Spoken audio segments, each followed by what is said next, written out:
Sonko. C'est clair. Alors bu ma dellu see ci maître cette question en tant que politique pas en tant qu'avocat tey Ousmane Sonko ndax ubbiwul ay brèche yu bari finalement sachant que li des ci ñu dem élection yu bariwul. waaw en fait soxna si man dama bëgg a leeral d'abord que ni man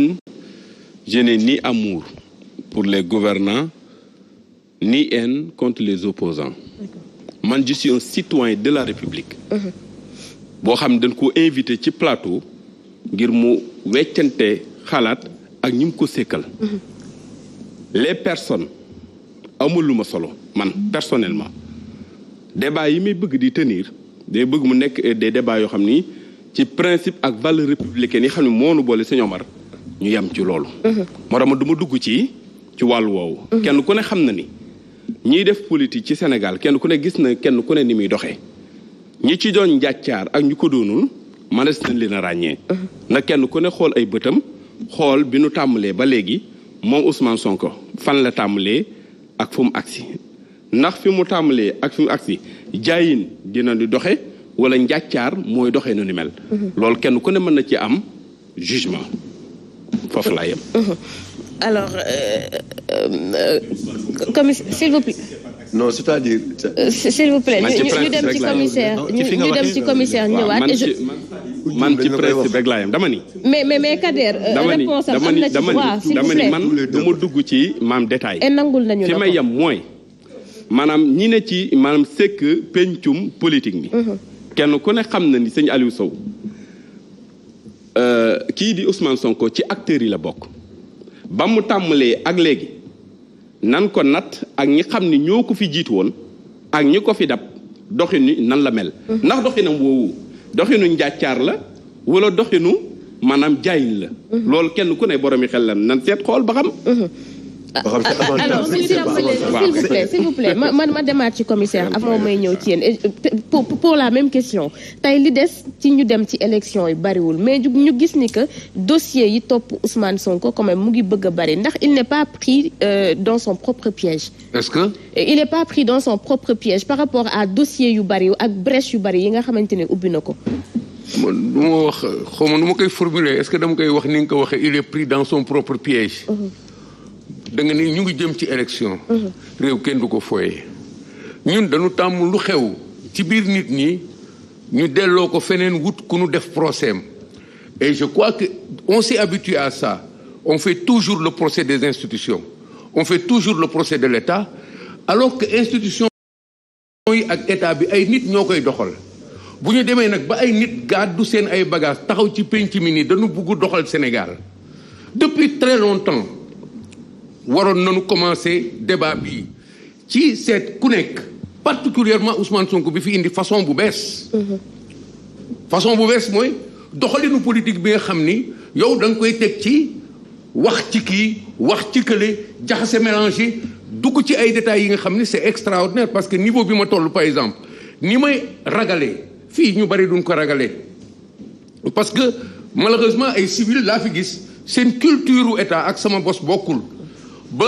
damay sañ a ragal fi nga xam ne duñ fa ragal parce que ragal bu préventif la. tay ragal buy aar réew la. moo tax may bañ tout le temps ñu jaawale projet yi mais Ousmane Sonko effectivement ku ñu war a surveiller depuis très longtemps la bu dul Prodac bu dul 94 milliards bu dul leneen par rapport ak mu yore suñu réew.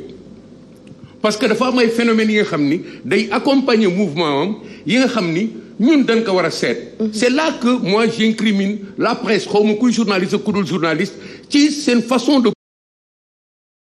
la situation générale la vie du pays. seen façon de réagir par rapport aux phénomènes que nous rencontrons tous les jours. li ñu jànkonteel tous les jours mu mel ni fola te réew kenn du ko foye sunu réew mi dafa nekk ci danger muy en élection ou pas élection. parce que lii raam jëm ci moom. ëpp na trop lii intelligence su journaliste wala intellectuel mën a këfin parce que c'est dans des faits dafa nekk ci ay suuf li nga xam ni lu extraordinaire li nga xam ni buñ ci waxul ñun suñu bopp duñu àgg élection yi ngay wax Ousmane Sonko n'est pas pris dans son piège du piège am moom dans son jeu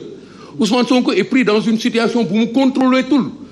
contrôler tout ko parce que dafa dugg ci amalgame yi nga xam ni dafa jël ay bretelles mu ngi mel ni ngay dem fii jékki-jékki fu nekk nga ubbi fa bretelle. ba procès bii tey ñuy wax mais du procès 19 milliards. C'est le procès de toutes les choses qu'il a mises sur la table yi nga xam ni enfin on doit s'arrêter pour dire pourquoi kii di duural nit ñi te du àgg mukk. Et il s'autorise toujours di wax ay affaires yi nga xam ne da koy teg ci doomu aadama yi ku ci nekk am nga ci sa wàll man sax am naa ci sama wàll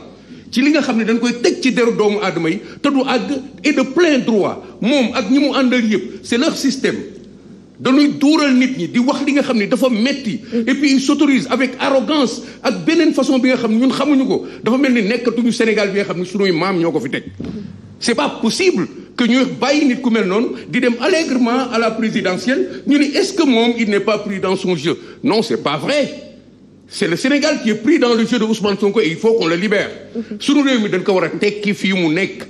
lu tax nu ngi koy tekkee fii mu nekk dañu war a bàyyi institution yi ñu nekk seen place ñu bàyyi nit ñi ñu nekk seen place Ousmane Sonko dafa def lu ëpp li nit di def lu normal ba toll situation bi nga xam ni ku ko porter plainte am nga raison les d'autres sont restés derrière porté wuñu plainte mais il en a tellement fait de mal sur des personnes quand j'entends dire que on doit se rendre compte de ce que moom nit la mais je me demande est-ce que moom il vit dans la même planète que nous est-ce que ñoo bokk monde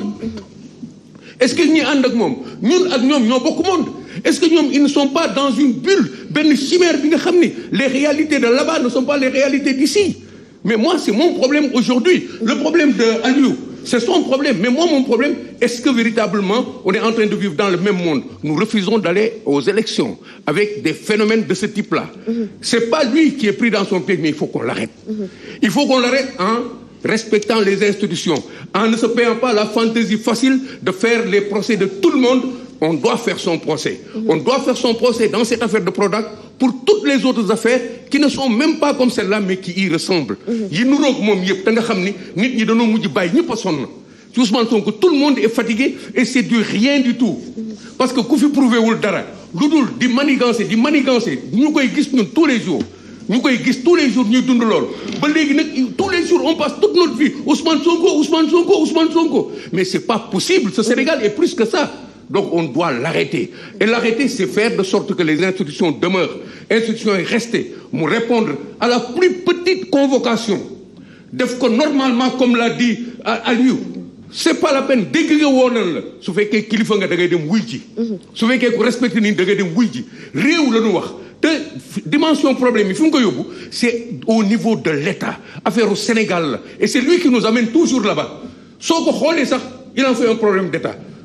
Adji Sarr n'a fait que porter plainte pour viol et elle en a le droit même si elle n'est pas violée elle en a le droit même su fekkee musul gis Ousmane Sonko mais il n'a qu'à lui répondre moom moo xam ñoom ñoo xam lu tax mu porter que plainte man nekkuma foon kenn porté wu ma plainte je ne suis pas dans cet ordre de relation kenn porté wu ma plainte donc il est pris effectivement dans un jeu qui peut le perdre et il doit le perdre pour que ce Sénégal soit libéré moi je n'hésite même pas je dis qu'il y a des choses que de manière radicale suñu xamee réew nu mu toll cette importance structure bu rëy bi nga xam ne moo ñu yoree suñu xamoon on doit aller au-delà de la notion de justice on doit aller vers la nécessité de régler un problème et moi je ne suis pas là